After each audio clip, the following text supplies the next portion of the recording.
স্বাগত দীপ্ত সংবাদে, সঙ্গে আছি আমি আনোয়ারুল আলম। শুরুতেই জানাবো সংবাদ শিরোনাম। টঙ্গীর ইজতেমা মাঠে সংঘর্ষের ঘটনায় নিহত বেড়ে ৩ জন, আশপাশের এলাকায় সভা সমাবেশ নিষিদ্ধ। শার্শা সীমান্ত থেকে 2 বাংলাদেশের মরদেহ উদ্ধার, বিএসএফ এর বিরুদ্ধে মারধরের অভিযোগ পরিবারের। ব্রাহ্মণবাড়িয়া পৌরসভায় ভেঙে পড়েছে ট্রাফিক ব্যবস্থাপনা, ব্যাটারি চালিত রিকশার দৌড়াতে দিনভর যানজট।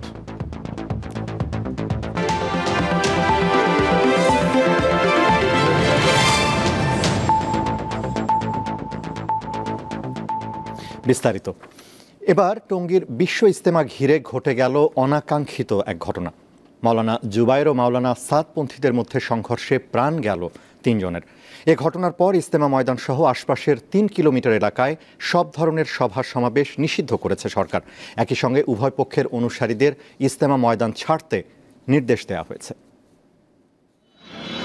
দেখেন কিভাবে গাড়ির মধ্যে হামলা।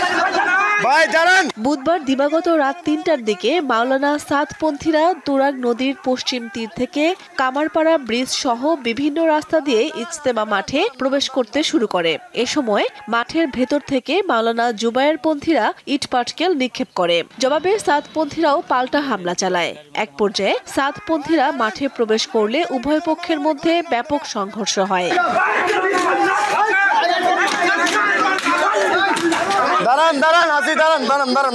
বুধবার সকাল থেকেই মাঠ দখলে নেন সাদ কান্দলভির অনুসারীরা। ইজতেমা ময়দানেই 20 ডিসেম্বর থেকে 24 ডিসেম্বর পর্যন্ত জোর ইজতেমা করতে চান তারা।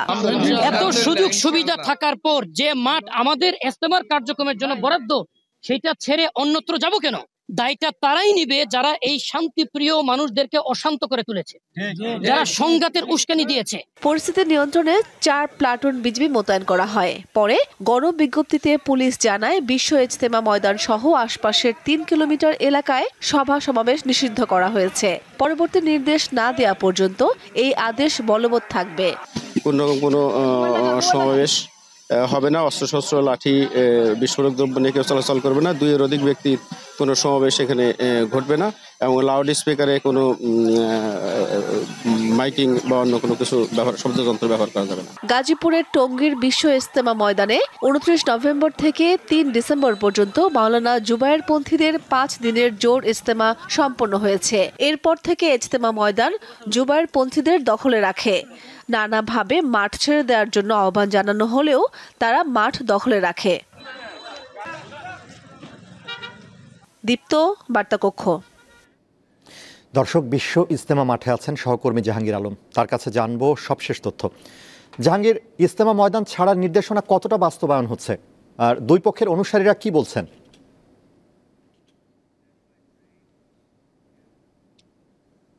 জি আনারুল, দুপুরের পর থেকে গাজীপুর মেট্রোপলিটন পুলিশের পক্ষ থেকে যে গণবিজ্ঞপ্তি দেওয়া হয়েছে, এরপর থেকে কিছুটা সময় আসলে বিলম্বিত হয়েছে, কারণ সাদপন্থীদের মুরব্বীদের নির্দেশনা না পাওয়া পর্যন্ত আসলে তারা মাঠে অবস্থান করবে বলে ঘোষণা দেয়, এবং ঘোষণা দেওয়ার পরে কিছু লোক যাওয়ার জন্য চেষ্টা করে, এবং পরবর্তী কিন্তু কিছুক্ষণ সময় অপেক্ষা করে যে তারা মুরব্বীদের নির্দেশনা না পাওয়া পর্যন্ত।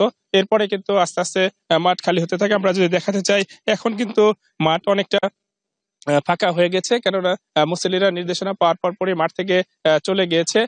আমরা এখন কিন্তু অনেকটা ফাঁকায়। পুলিশ কমিশনের সাথে কথা হয়েছে, উপ পুলিশ কমিশনার আমাদের জানিয়েছেন যে পরবর্তী নির্দেশনা না পাওয়া পর্যন্ত আসলে মাঠের আশপাশে 3 কিলোমিটার এলাকা জুড়ে কোনো পন্থীরাই আসলে অবস্থান করতে পারবে না।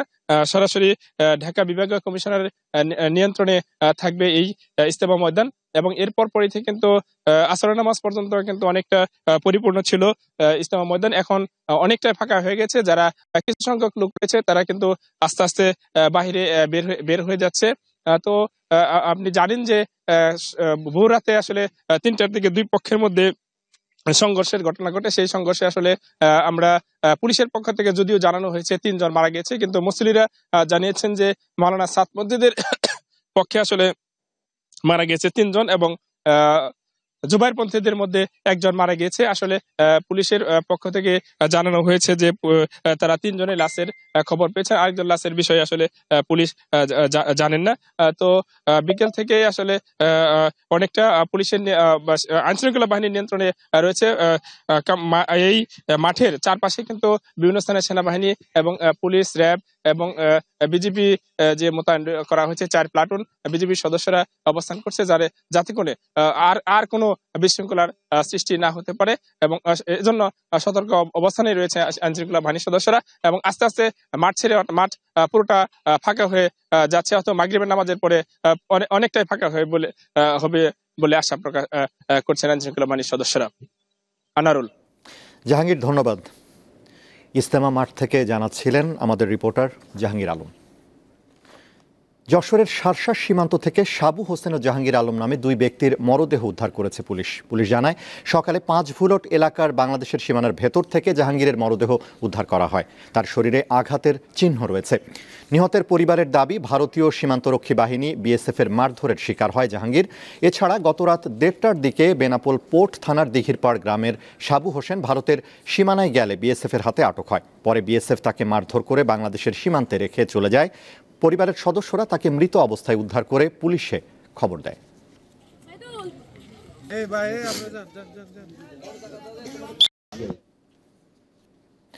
টাঙ্গাইলের মধুপুরে মোটরসাইকেল ও পিকআপের সংঘর্ষে 2 জনের মৃত্যু হয়েছে। স্থানীয়রা জানায় 2 জনই মাদ্রাসা শিক্ষার্থী। তারা লেখাপড়ার পাশাপাশি কাকরাইদ রামকৃষ্ণবাড়ি মসজিদের ইমাম ও মুয়াজ্জিনের দায়িত্ব পালন করত। ভোরে মসজিদে আজান দেওয়ার জন্য মাদ্রাসা থেকে উভয়ে মোটরসাইকেলে মসজিদের দিকে যাচ্ছিল। এ সময় বিপরীত দিক থেকে আসা পিকআপের সাথে সংঘর্ষ হয়। এতে হাবিবুর রহমান ও হাসান সিরাজি প্রাণ হারান।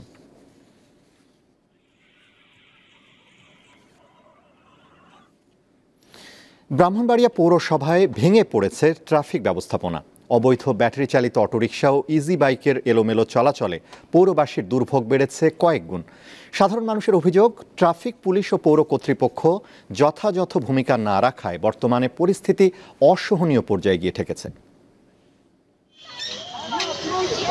সড়ক জুড়ে অটোরিকশার এমন দৌরাত্ম্য নিত্যদিনের, নেই কোনো নিয়ম নীতির বালাই। এতে দিনভর যানজটে নাকাল ব্রাহ্মণবাড়িয়া শহরবাসী।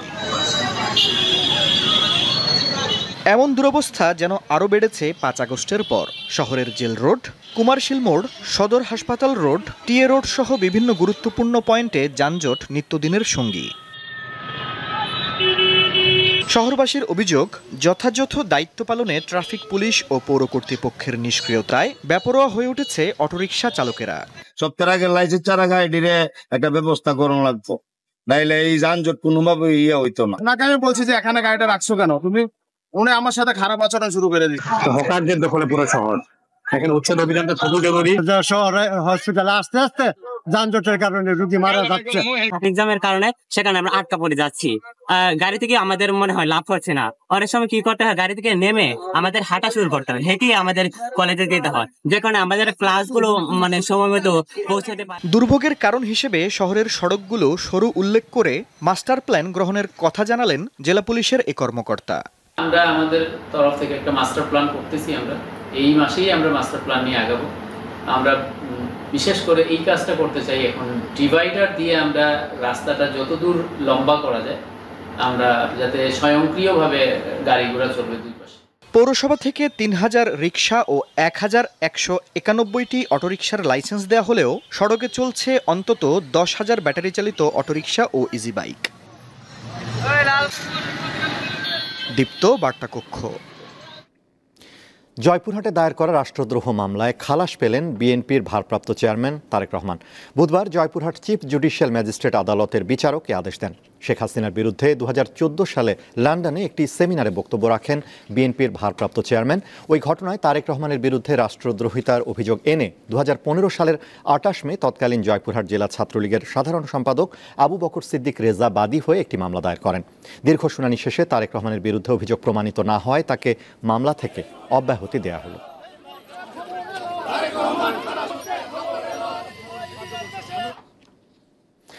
নরসিংদীর পাঁচদোনায় আধিপত্য বিস্তারকে কেন্দ্র করে বিএনপির দুই গ্রুপের সংঘর্ষে অন্তত 4 জন আহত হয়েছে। স্থানীয়রা জানান, পাঁচদোনা ইউনিয়ন বিএনপির সহসভাপতি লাল মিয়া এবং বিএনপির সমর্থক মোসাদ্দেক হোসেনের সমর্থকদের মধ্যে দুপুরে এ ঘটনা ঘটে। এ সময় ককটেল বিস্ফোরণ সহ বেশ কিছু অস্থায়ী দোকানপাট ভাঙচুর করা হয়। এতে ঢাকা সিলেট মহাসড়কের পাঁচদোনায় দেখা দেয় তীব্র যানজট। খবর পেয়ে ঘটনাস্থলে পৌঁছে পরিস্থিতি নিয়ন্ত্রণে আনে পুলিশ।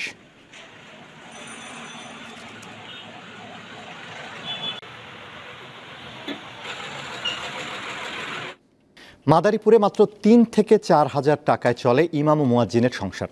অর্থ সংকটে সন্তানদের তেমন ভালো কোনো শিক্ষা প্রতিষ্ঠানেও পড়াতে পারেন না তারা। তারপরও প্রতিদিন নির্ধারিত সময়ে 5 ওয়াক্ত নামাজের দায়িত্ব পালন করে চলেছেন ইমাম ও মুয়াজ্জিনরা। দেশ যখন অর্থনৈতিকভাবে এগিয়ে, ঠিক সেই সময়ে সামান্য বেতনে কোনো রকমে চালিয়ে নিতে হয় কারো কারো সংসার। তেমনি একজন মাদারীপুর সদরের ঝাউদি ইউনিয়নের আকনবাড়ির জামে মসজিদের ইমাম এনামুল হক। এমনিতেই অল্প বেতন, তাও প্রতি মাসে ঠিকঠাক পান না। আমাকে মসজিদে একটা বেতন ধার্য করা হয়েছে 3000 টাকা, হয়তো প্রতি মাসে 3000 টাকা ওঠে না, 2000 টাকা করে 2500 টাকা ওঠে। এই 3000 টাকা 2500 টাকা 2000 টাকা দিয়ে আমি কি ছেলে সন্তান পড়ালেখা করাইবো না সংসার চালাইবো? এনামুল জানান, ইমামতি করে যা পান তাতে সংসারের খরচ চালাতে হিমশিম খেতে হয়, তাই বাধ্য হয়ে কৃষিকাজ করতে হয় তাকে। যে সরকার যদি আমাদের প্রতি যদি আমাদের মসজিদের হুজুরকে নিয়ে যেটা বেতন ধার্য করে, তাহলে দেখা যায় আমরা চলতে খুব আমরা সহজ। এনামুলের বাড়ি এই গ্রামে হলেও গ্রামের অন্যান্য মসজিদের ইমামরা আসেন দূর দূরান্ত থেকে। সামান্য বেতনে চাকরি করে পরিবার পরিজন নিয়ে মানবেতর জীবনযাপন করছেন তারাও। আমি তো হোগলবাতিয়া জামে মসজিদে, আওলাদুর্গ জামে মসজিদে আমি 5,500 টাকা বেতন পাই। হয়তো আমাদের সংসারেতে চলা খুব কষ্ট হয়ে যায়। নিত্য পণ্যের ঊর্ধ্বগতির এই বাজারে মাত্র 3000 টাকায় পরিবার নিয়ে কোনো মতে জীবনযাপন করছেন মুয়াজ্জিনরা। কোনো মাসে 2500 টাকা ওঠে, কোনো মাসে 3000 টাকা ওঠে। সরকার যদি কিছু সাহায্য সহযোগিতা করে তাহলে আর একটু বাঁচার মতো একটা কায়দা আছে। ইসলামী ফাউন্ডেশন জানিয়েছে, শুধুমাত্র জেলার মডেল মসজিদগুলোর ইমাম, মুয়াজ্জিন ও খাদেমরা সরকারি ভাতার আওতায় এসেছে। প্রতি বছরই কিছু না কিছু কেন্দ্র বাড়ায়, কিন্তু গত 5 বছর কোনো কেন্দ্র বাড়ে নাই। ইনশাআল্লাহ আগামী 8ম প্রকল্পে যে 2025 সালে পাস হবে, সেখানে আমাদের এরকম ধরা থাকবে যাতে আরও 700 থেকে 1000 বা 1500 2000 আসে কেন্দ্র অনুমোদন, তাহলে ম্যাক্সিমাম কেন্দ্রগুলো মসজিদগুলোকে আমরা আওতায় আনতে পারবো। মাদারীপুর জেলায় 5,500-এর বেশি মসজিদে ইমাম মুয়াজ্জিনদের সংখ্যা প্রায় 6,500। দীপ্ত, বার্তাকক্ষ। এবার কেওয়াই স্টিল চট্টগ্রাম সংবাদ।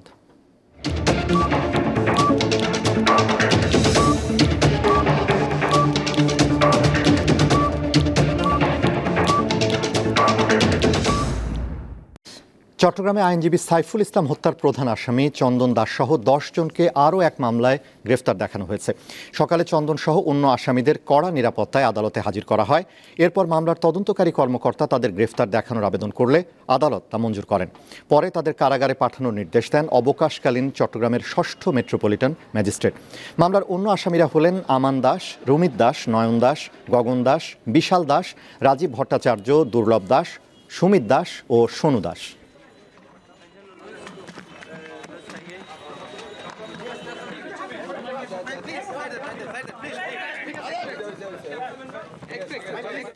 এগারোতম D8 শীর্ষ সম্মেলনে যোগ দিতে 3 দিনের সফরে মিশর গেছেন প্রধান উপদেষ্টা ডক্টর মোহাম্মদ ইউনূস। স্থানীয় সময় সকাল 11টায় কায়রোতে পৌঁছান তিনি। কায়রো আন্তর্জাতিক বিমানবন্দরে প্রধান উপদেষ্টাকে স্বাগত জানান মিশরের বাণিজ্য বিষয়ক মন্ত্রী মোহামেদ শিমি। পরে একান্ত বৈঠকে অংশ নেন তারা। এর আগে মঙ্গলবার রাত 1:20 ডক্টর ইউনূসকে বহনকারী বিমানটি হজরত শাহজালাল আন্তর্জাতিক বিমানবন্দর ছেড়ে যায়। বাংলাদেশ, ইন্দোনেশিয়া, তুরস্ক, ইরান ও পাকিস্তান সহ আরও কয়েকটি দেশের সরকার প্রধান 19 ডিসেম্বরে সম্মেলনে যোগ দেবেন। সম্মেলনে অংশ নেওয়ার পাশাপাশি বৃহস্পতিবার মিশরের আল আজহার বিশ্ববিদ্যালয়ে ভাষণ দেবেন ডক্টর মোহাম্মদ ইউনূস।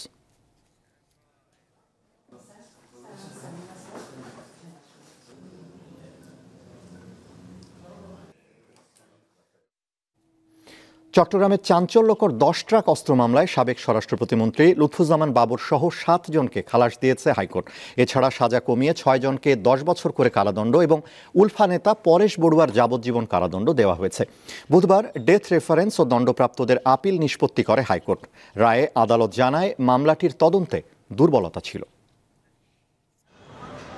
2004 সালে চট্টগ্রামে 10 ট্রাক অস্ত্র আটকের মামলায় সাবেক স্বরাষ্ট্র প্রতিমন্ত্রী লুৎফুজ্জামান বাবর সহ 14 জনকে মৃত্যুদণ্ড দেয় বিচারিক আদালত, যা উচ্চ আদালতে টেকেনি। 2014 সালে দেয়া বিচারিক আদালতের রায়ের ডেথ রেফারেন্স ও আপিল নিষ্পত্তি করে বুধবার রায় দেয় হাইকোর্ট। বিচারপতি মোস্তফা জামান ইসলাম ও বিচারপতি নাসরিন আক্তারের বেঞ্চ রায়ে সাবেক স্বরাষ্ট্র প্রতিমন্ত্রী লুৎফুজ্জামান বাবর সহ 7 জনকে খালাস দেয়। তবে 6 আসামির 10 বছর করে কারাদণ্ড এবং পরেশ বড়ুয়ার যাবজ্জীবন কারাদণ্ড দিয়েছে আদালত। যাদেরকে খালাস দিয়েছেন তাদের বিরুদ্ধেও কোনো সাক্ষী প্রমাণ পাওয়া যায়নি, আর যাদেরকে সাজা দিয়েছেন তাদেরকে যেহেতু আপনার ডেথ সেন্টেন্স কমিউট শুধু না, এটা মাত্র 10 বছরে এনে দিয়েছেন। এখন পূর্ণাঙ্গ রায় পেলে পরে আমরা দেখতে পারবো যে কোর্টের অবজারভেশন। মামলাটির তদন্তে দুর্বলতা ছিল বলে উল্লেখ করেছে আদালত। নিরপরাধ কোনো ব্যক্তিকে সাজা দেয়া কাম্য নয় বলেও আদালত অভিমত দিয়েছে। ইনভেস্টিগেশনের পারপাস কি? ইনভেস্টিগেশনের পারপাস হলো উপযুক্ত সাক্ষ্য প্রমাণ, অকাট্য সাক্ষ্য প্রমাণ কোর্টের সামনে হাজির করা।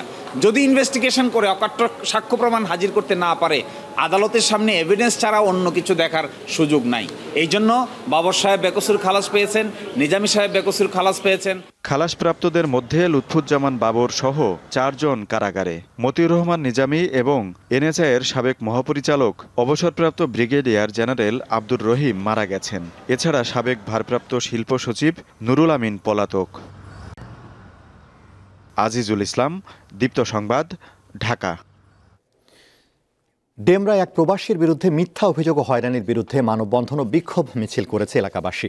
মঙ্গলবার সকালে ঢাকা সিলেট মহাসড়কের বাঁশেরপুল এলাকায় এই মানববন্ধন করা হয়। ভুক্তভোগী প্রবাসী আজাদ হোসেন জানান, বাঁশেরপুল এলাকায় তার ক্রয়কৃত কিছু জমির মালিকানা দাবি করেন সুলতানা ইয়াসমিন আক্তার রুমি নামে একজন, কিন্তু রুমি দাবিকৃত জমির কোনো কাগজপত্র দেখাতে না পেরে উল্টো তার বিরুদ্ধে ডেমরা থানায় একাধিক অভিযোগ করেন।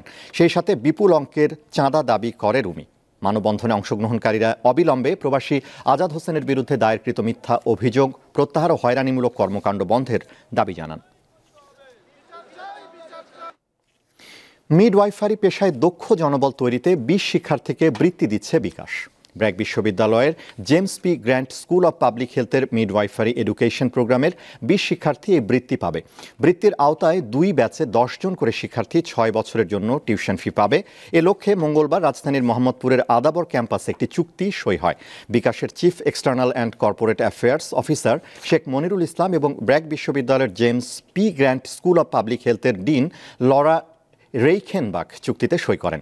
বিকাশের EVP Humayun Kabir, vice president Saima Ahsan এবং মিডওয়াইফারি এডুকেশন প্রোগ্রামের প্রধান ডাক্তার শারমিনা রহমান এ সময় উপস্থিত ছিলেন।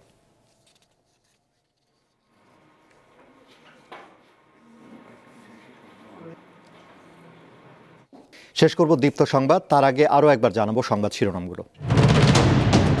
টঙ্গীর ইজতেমা মাঠে সংঘর্ষের ঘটনায় নিহত বেড়ে 3 জন। আশপাশের এলাকায় সভা সমাবেশ নিষিদ্ধ।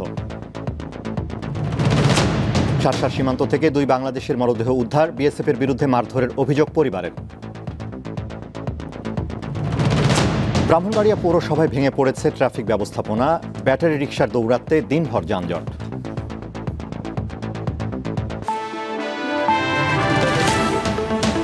এই ছিল এখনকার মতো। আমাদের পরবর্তী দীপ্ত সংবাদ, সন্ধ্যার দীপ্ত সংবাদ দেখবেন 6টা 40 মিনিটে। দেখার আমন্ত্রণ। এছাড়াও তথ্য ও খবর পেতে যুক্ত থাকুন দীপ্ত ডিজিটাল প্ল্যাটফর্মগুলোতে।